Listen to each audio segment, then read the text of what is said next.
Hi, friends. Today I am going to talk to you about various issues that are very, very concerning and disconcerting because today the union budget was presented by the Finance Minister, Mrs. Nirmala Sitaraman.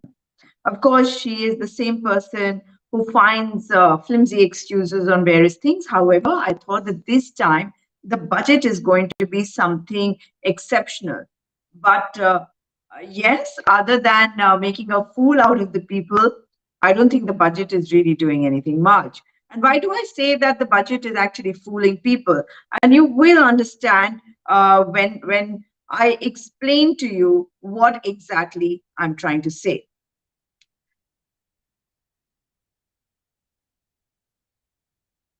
I'm waiting for a few people to join before I begin because what I need to tell you today is extremely important. And why it's extremely important, you'll understand as soon as I begin. Because everybody is talking about this fabulous budget which has come in and where the government is telling us about some things which are quite concerning and, like I said, disconcerting. First of all, let me start by saying that everybody expected the government to come in with some budget which would mean so much to people because this was going to be the last budget of Modi 2.2, 2.0. The the 75th budget of independent India, fifth budget by Mrs. Nirmala Sitaraman, and the last budget of Modi 2.0. And what is being projected as the great budget of all times is the budget that we need to really understand. They've just been telling us about uh, the tax slabs being reduced and the tax slab of 7 lakh, which will benefit a lot of people. Now, the first most important thing is this 7 lakh, uh, the fact that you don't have to pay any taxes up to 7 lakhs really true? Well, yes, you would say, obviously, you've been told this and this is true. But earlier, we were exempt from taxes if your tax amount was 5 lakhs. But when your chartered accountant actually computed it, it came to a lot of exemptions that you used to get. So if I talk about the exemptions, it is actually it's become 7 lakhs from 5 lakhs, but actually there's no difference because you would get exemptions because there would be deductions which were made. So there would be exemptions on the deductions. For example, if you took a home loan for 4.5 lakh, if you took a 1.5 lakh, under 80C, or for medical also it was 25,000. But if you took a 50,000 for an NPS and a 50,000 medical claim, then you actually were getting an exemption on 4.5 lakh of rupees, whereas 5 lakh is the amount that you were told would be exempt completely, which is absolutely true. So what is so different? The fact is that now earlier also this new scheme was there, this new tax regime was there. It's not like it's just come. But when you actually went to submit your tax returns online yourself, the default settings were the old tax regime where you would get much more benefits. Let me explain this to you. Supposing you were going in for an exemption under various schemes, like I just told you, for 4.5 lakhs, let's say, then in the old regime, you would have to pay only 22,500 rupees. Whereas in the new tax regime, you will be paying 60,000. So what is the catch here? You have to be extremely careful because when you go there to submit your returns, you have to change the settings, because now the default settings will be the new tax regime and not for the old tax regime. So you will have to be very careful. Earlier, when you got a rebate for the five, supposing the government came up with the scheme which would be applicable, it would percolate right up through all the brackets. Now, what happens is that if you are in the 7 lakh and you get some kind of a benefit, it is not percolating to that to a person who's paying, maybe who's filing returns for 9 lakhs or 10 lakhs or 12 lakhs, because that remains the same. So earlier it used to percolate right through, and now it doesn't. Uh, Last year, there were 5.5 crore people who submitted zero returns. So that means they did not pay any taxes, but they submitted the tax return. They filed their income tax returns. And about 1.25 to 1.5 crore people actually paid taxes. And so why do you think the government did this early morning today? One, the stock markets shot up. And I will talk about this in Hindi also in a bit, but you can understand that this is what happened. The markets went up because the mood seemed to be like you were getting tax relief on 7 lakh rupees. And suddenly after that, when probably there are experts sitting over there, they understood what it actually meant. You had the markets tumbling down. And in the morning, the same people who were saying, oh, see, the markets have given a green signal. By evening, they were saying the markets are not really reacting well. Now, I would like to talk a bit in Hindi now, because it's important कि हिंदी में भी मैं आपसे बात करना चाहूंगी कि पहले क्या होता था और अब क्या होता था। आज बहुत बातें बताई गई भारतीय जनता पार्टी के सरकार के द्वारा, और निर्मला सीतारमण जी बहुत सारे कटाक्ष भी मार रही थी, मगर सच्चाई ये है कि उनका चाल चरित्र चेहरा पता चल गया। वो बेवकूफ बना रही हैं लोगों को, और कैसे बना रही है मैं आपको बता दूं कि ये जो नया टैक्स रेजिम है ये पहले भी एग्जिस्ट करता था, लेकिन पहले जो नया टैक्स रेजिम है उसका लाभ उठाने के लिए आपको डिफॉल्ट चेंज करना पड़ता। डिफॉल्ट सेटिंग में ओल्ड टैक्स रेजिम था, जो पुराना वाला, जिसमें 5 लाख रुपए तक आपको कोई टैक्स नहीं भरना पड़ता था। उसके ऊपर आपको बहुत सारे एग्जेम्पशंस मिलते थे, करीबन 4.5 लाख रुपए तक का। अब जो एग्जेम्पशन, सपोजिंग आपको मैं एग्जांपल दूं, अब पहले 5 लाख था, अब 7 लाख हो गया, लेकिन डिफॉल्ट सेटिंग में पहले पुराना टैक्स रेजिम होता था और नया वाला, आपको अगर उसको ऑप्शन ऑप्ट कर रहे हैं आप कि मुझे नए वाले में जाना है, तो आपको वो चेंज करना पड़ता था, वो 7 लाख वाला। लेकिन अब जो डिफॉल्ट सेटिंग होगी, अगर आप स्वयं अपने टैक्स रिटर्न भरने जाते हैं ऑनलाइन, अपने आप उसको रिटर्न फाइल करते हैं, तो टैक्स का वो आप बहुत ध्यान से रखिएगा, क्योंकि आपको कैलकुलेट करना होगा कि किस में आपको ज्यादा फायदा है, पुराने में या नए में, वो भी मैं आपको बताती हूँ। तो आपको जो नया वाला है वो पुराने में आपको चेंज करके तब आपके रिटर्न्स फाइल करने होंगे। इस चीज का आपको बहुत ध्यान रखना पड़ेगा। पहले जो होता था, अगर आपको 5 लाख तक का कोई रिटर्न फाइल नहीं करना होता था, उसके ऊपर भी आपको 4.5 लाख रुपए तक की रिबेट मिलती थी। अगर आपने 2 लाख रुपए का होम लोन लिया है घर बनाने के लिए, लोग पैसा लेते ही हैं।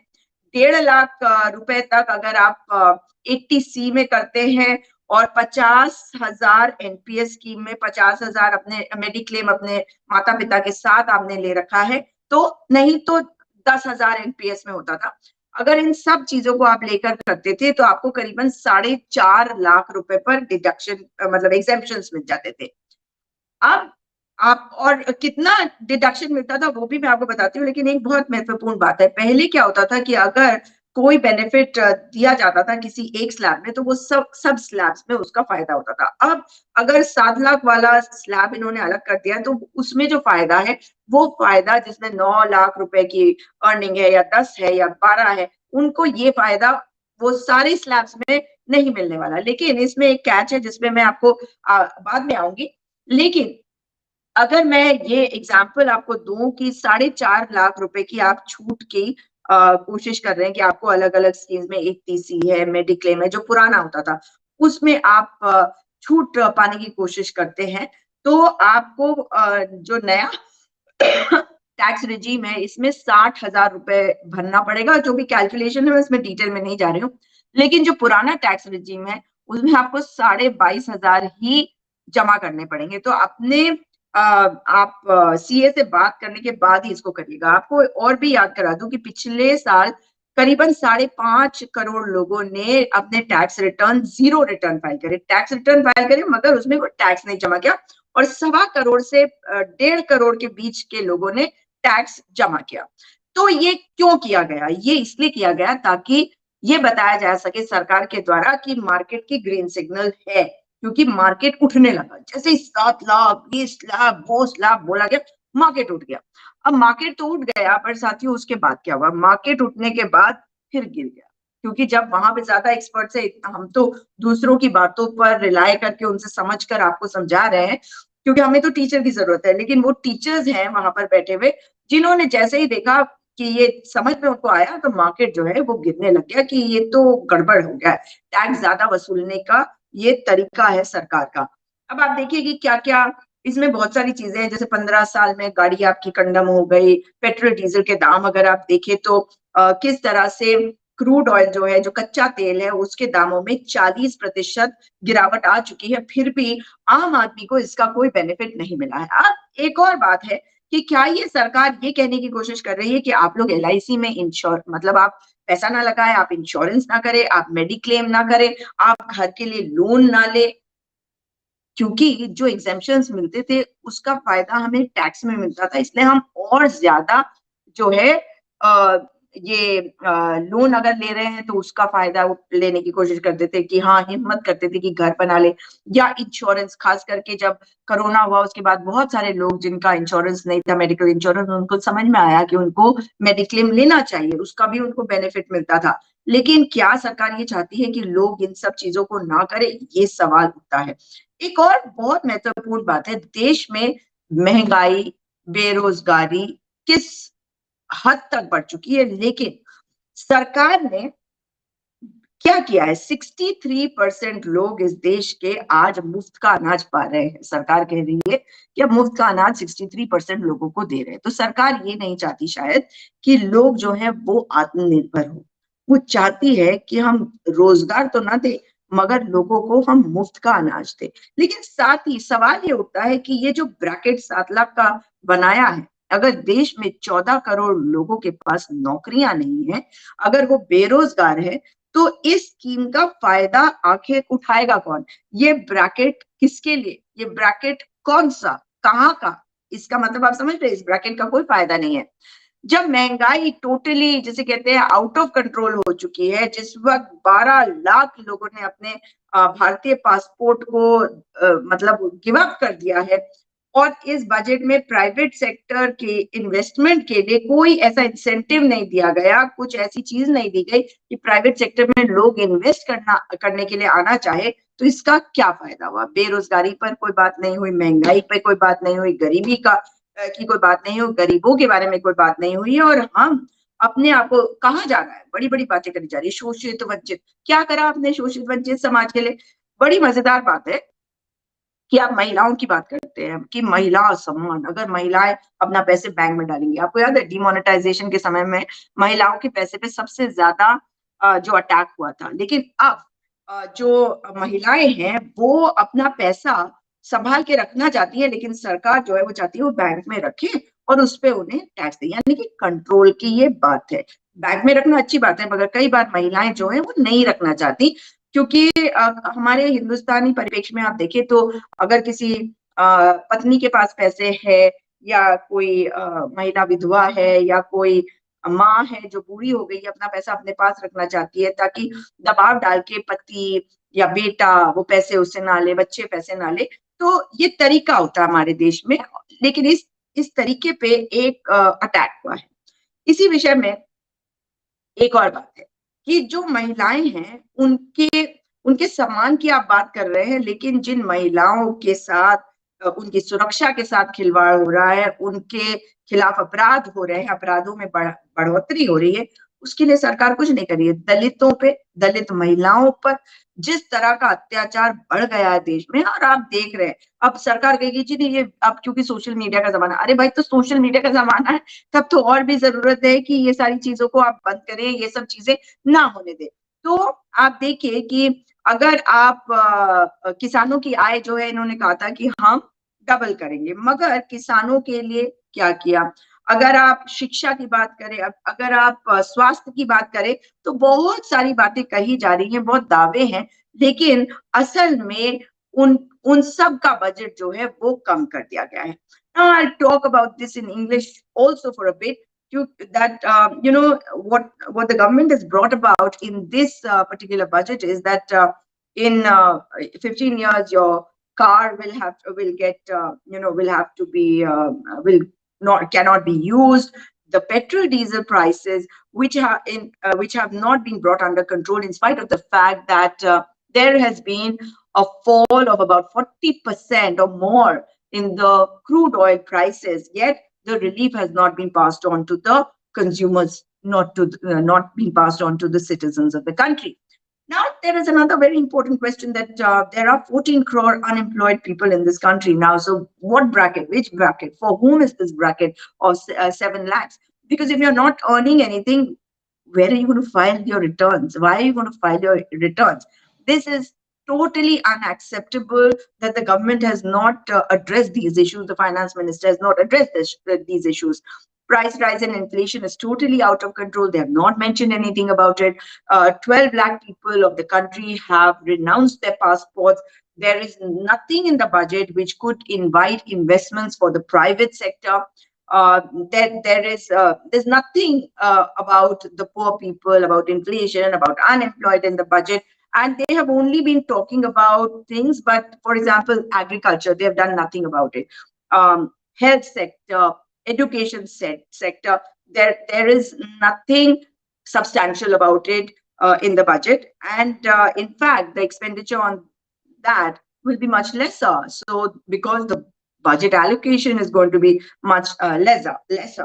So these are things that need to be questioned. And let me now come to uh, the budget estimate, the revised estimate, because like in the last time, if there was a budget estimate that was given, and then there was some money which needed to be added, or some amount of money which wasn't spent, then you had a revised estimate. So let me tell you about Manrega. Manrega had about 73,000 crore allocated, and then they had to add more amount to it, almost 16 to 17,000 crore rupees.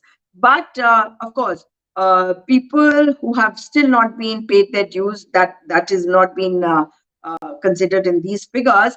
But the Manrega budget has been cut down. The Manrega budget, now look at the revised estimate of 2023 Manrega. 89,400 crore is what it was. But now it has been slashed by about one third, and it is now 60,000 crore. 60,000 crore. MNREGA के लिए जितना पैसा रखा गया था पिछले साल, पिछले फाइनेंशियल ईयर में राधा 73,000 करोड़ का, और उसमें इनको 16 से 17,000 करोड़ और ऐड करना पड़ा, क्योंकि ये बहुत एक फायदेमंद स्कीम साबित हुई थी। ये यूपीए की एक फ्लैगशिप स्कीम है। मगर ये जो मैं आपको फिगर्स बता रही हूँ, इसमें जो अभी बकाया है उसके बारे में नहीं है, लेकिन फिर भी इस बार मनरेगा के बजट को क्या कर दिया गया है। तो अगर आप देखते हैं, करीबन 89,400 करोड़ मनरेगा का रिवाइज्ड एस्टिमेट था, मतलब जो टोटल अमाउंट जो उन्होंने एस्टिमेट किया था बजट में जो दिया, और फिर लगा कि और पैसे चाहिए, तो टोटल अमाउंट आया 89,400 करोड़। मगर इस साल का जो बजट एस्टिमेट है उसमें इस मनरेगा के फंड में 1/3 यानी कि 33% कमी करके इसको 60,000 करोड़ कर दिया गया है। बातें तो बड़ी बड़ी हैं, लेकिन जो शोषित वंचित समाज है उनका अगर आप देखेंगे कि बजट एस्टिमेट जो था, पिछले जो बजट था फिर उसमें एस्टिमेट था, वो सब मिला के अगर आप देखते हैं तो 8,710 करोड़ था। अब की बार इसमें जो अच्छा, और उसके बाद वो जो रिवाइज्ड एस्टिमेट था वो था 7,722 करोड़। तो अगर मैं आपको शोषित वंचित समाज के लिए बताऊं, तो जो उनका रिवाइज्ड एस्टिमेट था, रिवाइज करके जो हुआ वो था 7722 करोड़, और जबकि जो बजट एस्टिमेट हुआ था 2023 का उसमें था 8710 crore. So who is benefiting maximum from this budget? That is the question. किसको सबसे ज्यादा फायदा हो रहा है इस बजट से, ये सवाल होता है। कहा जा रहा है 50 नए एयरपोर्ट बनेंगे।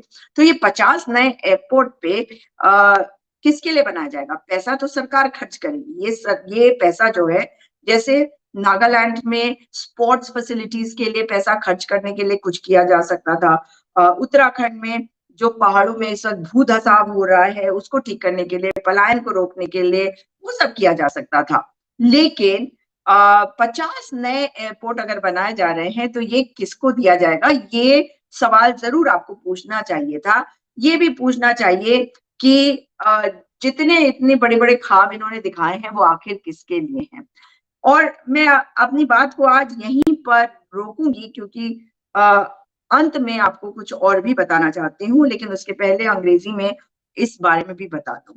The budget for the the backward classes, the scheduled caste budget, if you look at it, the budget estimate of 2023 was 8710 crore, whereas the revised estimate is given as 7722 crore.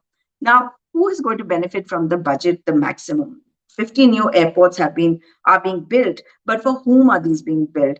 Who is going to be really utilizing these airports, and who will be manning these airports? Who will be buying them from the government? It's not leasing, it's buying. And today, of course, Adani cannot be saved, and we knew that Adani's stocks were going to fall. That's why the government was really, really worried today. But I must tell you that from 2004 to 2014, in the 10 years of the Manmohan Singh government, the per capita income of people increased by 13.1%. Yes. So what is the increase in the per capita income of people from 2014 to 2023? 9.1%. That is a huge, huge drop. So that figure clearly tells you that the people's income, per capita income, should have increased much more if the economy was thriving and was on a roller coaster ride and doing well, like we are made to believe. Hindi में बता दूं मैं आपको कि 2004 से 2014 तक जब doctor Manmohan Singh ji की सरकार थी, और उस वक्त रिसेशन भी आया था 2005-6 में, तब भी 2004 से 2014 तक प्रति व्यक्ति आय 13.1% बढ़ी थी। और मोदी सरकार में कह रहे हैं कि अर्थव्यवस्था बहुत तेजी से बढ़ रही है और दुनिया में डंका बज रहा है, डंकापति का, और हम विश्व गुरु बन गए हैं और हम दुनिया की 5 बड़ी इकोनॉमी में आ गए, वगैरह वगैरह। मगर सच्चाई कुछ और ही है, क्योंकि 2004 से 2014 तक प्रति व्यक्ति आय भारत में लोगों की किस प्रकार से बढ़ी और 2014 से 2023 में किस तरह बढ़ी, इसका एक कंपैरिजन कर लेते हैं। तो 2004 से 2014 तक प्रति व्यक्ति आय 13.1% बढ़ी, और 2014 से 2023 तक ये प्रति व्यक्ति आय बढ़ी 9.1%। हाँ, ये जरूर फटाफट कहा जाएगा कि तब पैंडेमिक नहीं आया था, तब पूरी दुनिया में रिसेशन आया था। 2005-6 में पूरी दुनिया में रिसेशन आया था, लोगों की नौकरियां चली गई थी, बहुत से लोग जो विदेश में रहते थे, काम करते थे, उनको वापस ही आना पड़ गया था, और बहुत कठिनाई भरा समय था वो पूरी दुनिया के लिए। लेकिन हमारे लोगों को ये फील तक नहीं हुआ, क्योंकि डॉक्टर मनमोहन सिंह की सरकार ने हर उस कदम को उठाया जिससे लोगों को सहूलियत मिली। आज ये ऑयल बॉन्ड की बात करते हैं, वो ऑयल बॉन्ड क्यों लिए गए थे? इसलिए लिए गए थे ताकि सरकार अपने ऊपर बोझ ले ले और जनता को वो बोझ फील ना। Why did we take the oil bonds at that time? This government talks a lot about it. It was because the government took upon its shoulders that burden that would have actually been passed on to the people, to the citizens of the country. This government, and crude oil prices were really, really high. Whereas this government benefited from the fact that the crude oil prices were low. But in spite of about 40% fall in the crude oil prices, the government has not passed on any benefit to the citizens, so citizens have not got any relief. And let's face facts that this particular budget can be described or summarized in the fact that there is a difference between what they have done to diamonds and to flour. Flour, not as in फूल वाला flour. तो इस सरकार के इस budget को हम कुछ शब्दों में अगर समेटने की कोशिश करें तो हीरे और आटे के बीच का कंपैरिजन कर लेते हैं. This government's budget can be summarized by saying that diamonds have become expensive and flour has become, diamonds have become cheap and flour has become dear. And this is the psychology of it, that you would always think that diamonds are expensive, but no, and that's why I said it also. So this particular government's budget can be summarized by saying that diamonds have become cheap and flour has become dear. इस सरकार के budget को हम अगर संक्षिप्त तौर में बात करें तो हीरा सस्ता और आटा महंगा कर दिया इन्होंने. इस वीडियो को शेयर जरूर करिएगा, लेकिन आखिर में एक बात जरूर कहूंगी. Do share this video, but at the end I would like to add, my state of Uttarakhand has not got any special package. There is play happening with our environment, the ecology, but the government does not care. The BJP does not care. There's a troubled engine government in Uttarakhand, but no special package for the people of Uttarakhand. मेरे गृह राज्य उत्तराखंड में आज भूधसाव हो रहा है, प्रकृति के साथ खिलवाड़ हो रहा है, लोगों के पास नौकरियां नहीं है, पलायन हो रहा है. परंतु भारतीय जनता पार्टी की डबल इंजन की अहंकारी सरकार और ये ट्रबल इंजन साबित हुई है और कोई स्पेशल पैकेज हमें नहीं मिला. कुछ नहीं किया इस सरकार ने हमारे लोगों के लिए, हमारे राज्य के लिए, जबकि डबल इंजन सरकार बताई जाती है हमें. I am sitting in the state of Nagaland today, and it hurts me to see that Nagaland has no infrastructure, no roads, and there is no null, forget the jal. Schools are in a bad shape. There is no proper power supply here. There's no water supply here. And the government has not done anything for the state of Nagaland. Nothing special. The donor funds will come. They're supposed to come. You don't tamper with it. Nobody can tamper with it. No matter who's at the center. But this is a government of two people. This is a government of two people. मैं नागालैंड में बैठी हूँ. नागालैंड के लोगों के लिए भी यहाँ पे ना तो सड़कें हैं, ना लाइटें हैं, ना पानी है, नल ही नहीं है. नल में जल की बात करते हैं, घर में नल ही नहीं है. बस्ती में अगर एक नल मिल जाए तो भगवान का शुक्र मनाते हैं. घर कच्चे हैं, लोगों के घर कच्चे. हाँ, टिन की शेड होती है ज्यादातर लोगों के घरों के ऊपर. पैसा किसी के पास होता है तो उन बड़े लोगों के पास, जैसे यहाँ के मुख्यमंत्री जिस गांव में वो रहते हैं, मैं वो गांव भी देख के आई आज और आपको दिखाऊंगी भी एक वीडियो में. मगर वहां की सड़कें तो ऐसे लगता है जैसे कि सिल्क है. सिल्क के ऊपर आप फिसल के चल रहे हैं, या कोई नई टाइल से सड़क बनी हुई है, इतनी नहीं है.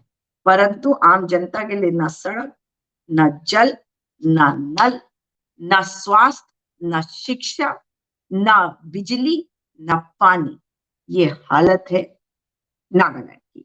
और ये सिर्फ इसलिए है क्योंकि ये सरकार दो लोगों की है।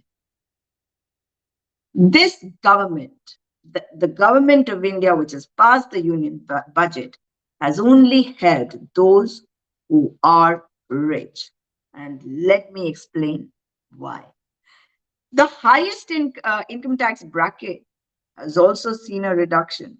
Why give a reduction to those who are earning the maximum amount? Isn't that a question that you would like to ask? Why do you have to bring down the tax rates for an Adani or an Ambani? Because you want to benefit them. That is the reason why. सबसे ऊंचे वाले tax bracket में जो tax है, सबसे ऊंचा, सबसे अमीर व्यक्तियों का जो ब्रैकेट है, जो सबसे ज्यादा कमाते हैं, उनके ब्रैकेट में टैक्स कम क्यों किया गया है, ये सवाल पूछिएगा। क्योंकि अडानी और अंबानी पहले भी जो टैक्स देते थे उसमें कमी कर दी गई है। क्या अडानी कहीं भाग रहे हैं? क्या अंबानी कहीं भाग रहे हैं इसलिए कि उन्हें पैसों की दिक्कत है या वो टैक्स नहीं दे सकते? तो ये सोचने वाली बात है कि उनका फायदा करवाने के लिए जो टैक्स का सबसे ऊपर का ब्रैकेट है उसमें भी टैक्स की कमी कर दी गई है। उनकी कमाई पर अब उन्हें कम टैक्स देना पड़ेगा। जिस टैक्स की उन्हें आदत पड़ चुकी थी उस आदत में भी इनको अब फायदा देगी मोदी सरकार।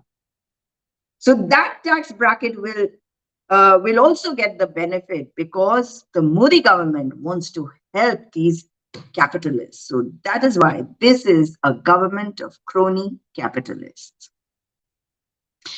And therefore, one must remember at the end, what we should call them. This is a government for the two, by the two. For two people, by two people from Gujarat. तो इस सरकार को हम आसानी से कह सकते हैं कि ये हम दो, हमारे दो की सरकार है और हम दो, हमारे दो के फायदे के लिए आज का बजट लाया गया है। शुभ रात्रि। इस वीडियो को शेयर करिएगा, लोगों को समझाइएगा जो मैंने आपको बातें बताई है। बहुत सारे लोग हैं जो मैसेज कर रहे हैं और जी, सितारगंज चीनी मिल में किसानों का धरना प्रदर्शन, साथ में जायडस कर्मचारियों का समर्थन। हाँ, बिल्कुल। नवतेजपाल कांग्रेस नेता ने कहा अंडर द टेबल लिया गया पैसा। मैं तो ये आपको बार बार कह ही रही हूँ, बेरोजगारों का कोई बजट होता है क्या? देखा आपने क्या बातें करी गई है। बिली, hello.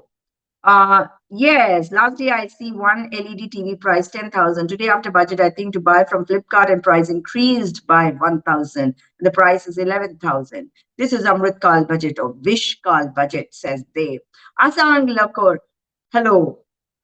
Dave says it's pre-ration people, 7 lakh income first, give money in hands of people by providing job, then people would take interest in exemption of tax.